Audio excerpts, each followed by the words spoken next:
Good afternoon, everyone. Welcome to our pre-match press conference. We'll start off with Vinny from Sky. David, first of all, can we check team news? Did Michael Keane train? Is he okay for the weekend? I'm not sure yet if he's going to be right. He's got a little bit of an injury. He played against Newcastle with injury, and look, he just couldn't quite make it. So I'm not sure yet if he's going to make it or not.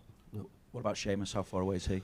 Seamus pulled his hamstring, so Seamus is going to be out for a little while. I don't know exactly the time scale on it, but obviously he's just had a nick in his hamstring, which is going to keep him out.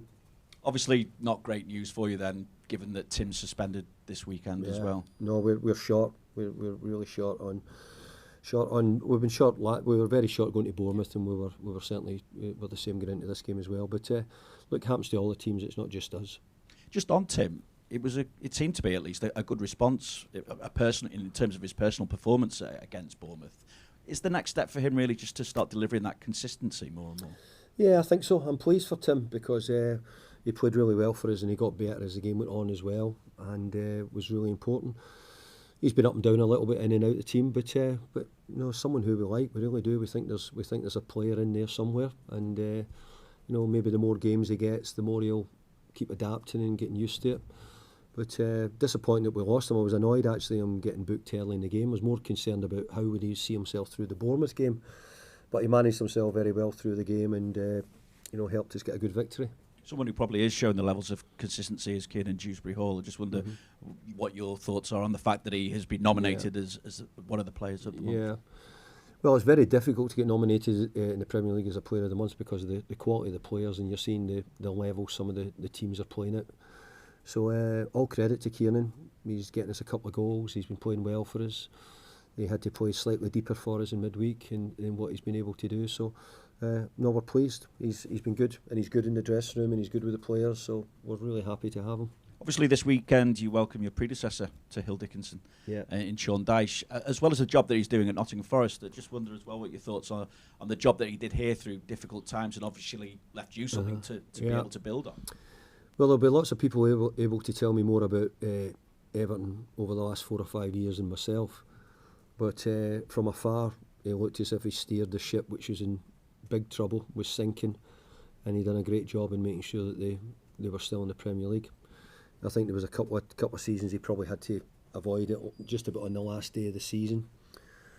But I think he'd done a brilliant job in what the situation was, and when you look back, I hope that we never have to go back to where Sean had the team and had the situation around the club.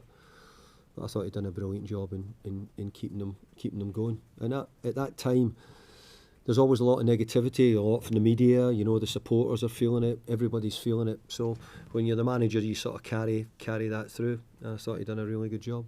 I think you probably expected him to go in and make a difference in Nottingham Forest as well when he got the job. Well, I knew that he would certainly go back in. I didn't know where he would go back in, and he's Nottingham Forest is a good team. They're a team in Europe as well, so he's got good players. How have you built on what Sean left behind though? And I know you're at home this weekend, but I was looking at the away form, and only Arsenal have taken more points on the road since your first away game back in charge here. Well, look, I have to give credit to the players for how they've done it, because when I came in, the home form wasn't that good, to be honest. I think prior to that, we were pretty poor. So the players have knuckled down and done a great job in getting the results recently.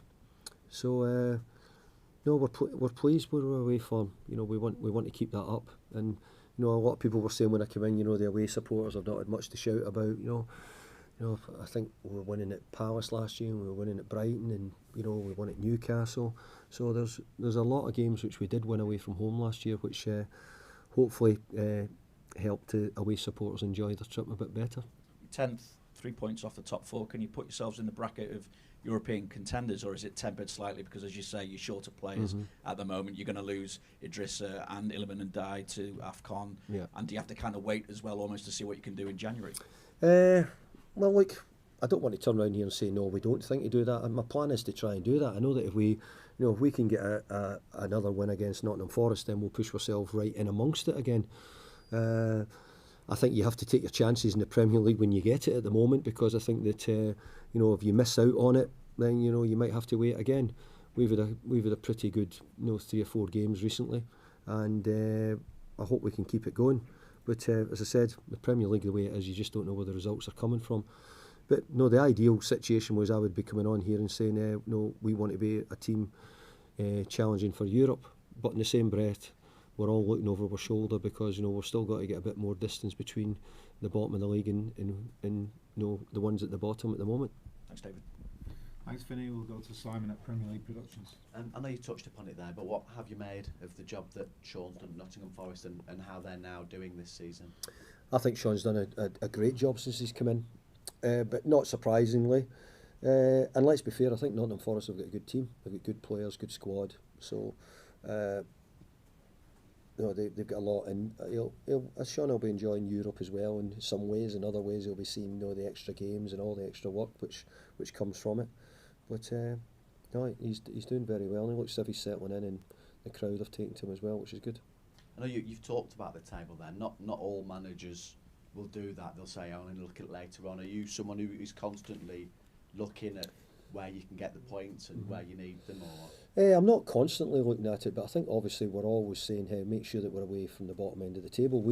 Here at Everton, we've been in that situation too often. So we want to talk about the top end of the league as much as we can, and that's why every win at the moment is really important. I think we've probably won more points than we've had at any other stage in with time. I think the points we've got at the moment is more than we've ever had for the last 4 or 5 years. So it shows that we've started the season relatively well. So I think there's still room for improvement. We've talked a wee bit about we've got injuries. We're still adding, we're still growing. So I think we've got off to a pretty good start, really. And just finally for me, apologies if it's slightly left field, but just reading there on the BBC's website about England starting to use AI for things like penalty shootouts. Obviously that would include Jordan as well. So they're getting extra information, whereas previously it might have taken 4 or 5 days for the goalkeeping staff to get all this information. Now you can get it at your fingertips almost. Is that something that you either do use or you'd contemplate on using or your staff use? Well, we certainly don't use it at the moment, that's for sure. But it's something which now you're mentioning, then I'm going to have to look into after I leave here today. It might be able to tell me what players are fit for me and what I've got to use. But overall, look, I think if there's another tool that can come in, can help improve the team and the way football's going at the moment, I don't think people are going to hide behind. I think people will use which is available to them. So we'll wait and see, but it's interesting, isn't it? Well, you've always been a forward thinker since you've become a manager. You've always been interested in things like that, I think.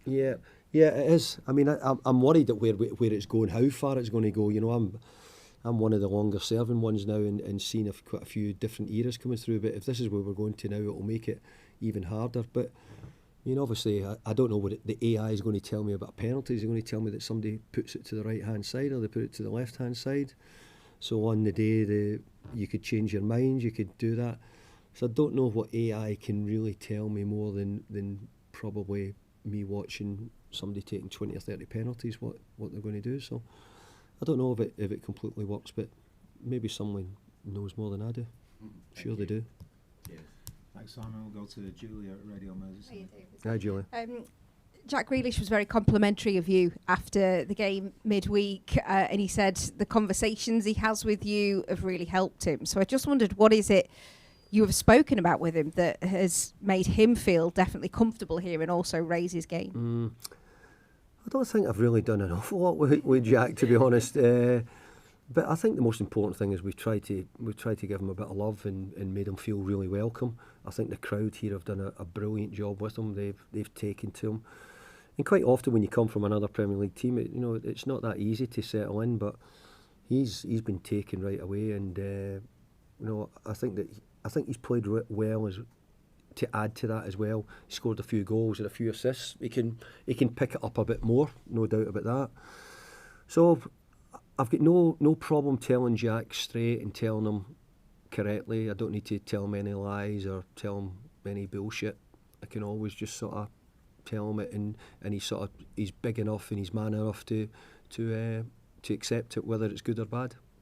Do you think he appreciates that honesty then, and do all players appreciate that honesty, or is it sort of individual basis? You have to take each player as a different person and a different way of managing them?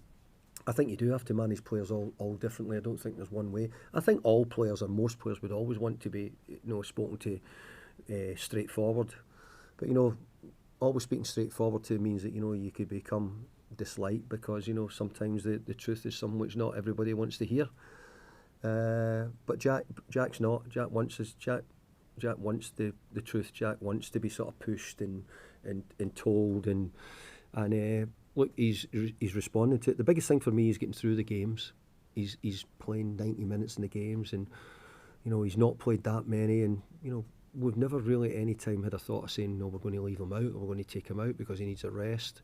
Now we've not got as many games as other sides have got.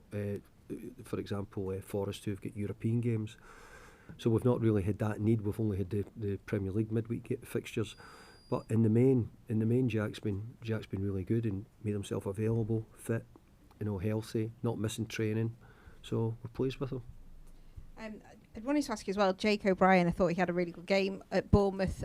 He's been patient waiting for his chance at centre-back. He's played at right-back, as we know. Sometimes he's come off the bench to play. I know that's where he sees himself. So has he done a little bit more now to show that he's going in that right direction to be the centre-back here at Everton? Well, he played really well, I think, at Fulham in Newcastle at the end of last season where we won both games. He was centre-back in those games when Jared and Tarky were both out. He had a couple of games at centre-back during the summer in pre-season. We thought he'd done a really good job as a right-back last year. Maybe not as much as we'd like this year, that's for sure. But, he is a centre-back. He's playing out of position. But he can play right back, or then he's got to try and move the likes of Jake, Tarky and Jared and Keno out, and they've done really well for us. So he's got a bit to do, but he played really well the other night. He's obviously a centre half, and he's not a right back. We're well aware of that. But while we're very short of right backs, he might be the best choice we've got in the building. And while you are light and in numbers, and AFCON is round the corner as well, the under-21s, I just wondered, how do you get any time to sort of keep tabs as what's going on there? And are there any pushing to be further in and around? I know Braden Graham is a name that keeps being mooted among the fan base. I've not seen as much as what I would have seen in the past, partly because the job here is, first of all, was to make sure we weren't relegated, and we're bringing in lots of new players and lots of things which had to be done during the summer, so I've not had as much time. But also, I think during the difficult times, I think we sold a lot of the main players here, the young players, which I'm guessing the supporters all know. They'll know that was the situation, what happened, and a lot of the better young boys were sold on. So, from what I'm hearing and the feedback I'm getting is they're doing okay. Maybe need to do a bit more before they're ready for the first team. Is it sort of disappointing for you, I guess, because when you were here the first time, the academy here was well known across football, wasn't it? It's producing this talent, and it was such a shame what has had to happen. Absolutely. I was amazed when I came back to find that what had to be done, actually, but it had to be done for the club, and so it's going to take quite a while for us to get it back to where we really would like it to be. Our priority, if I'm being honest, wasn't the academy when we came in. Our priority was the team and keeping the club in the Premier League. But now we're beginning to start a bit of work behind the scenes and hopefully going to start to rebuild. But to build an academy, you're really talking about where you're starting, where you're bringing in the kids at 6 and 7 years old, really, and there's other ways you can buy them, maybe 16, 17 years old, but I don't think we'll be in that position where we're ready to do that. But I'll always encourage, if there's any boys who I think are good enough and are doing well enough, then I'll bring them up. But also, there's a big step to being a Premier League player. Thank you. Good luck. Thank you. Thanks, Julie. Any further questions in the open section before we move on? No? Okay, thank you. Thank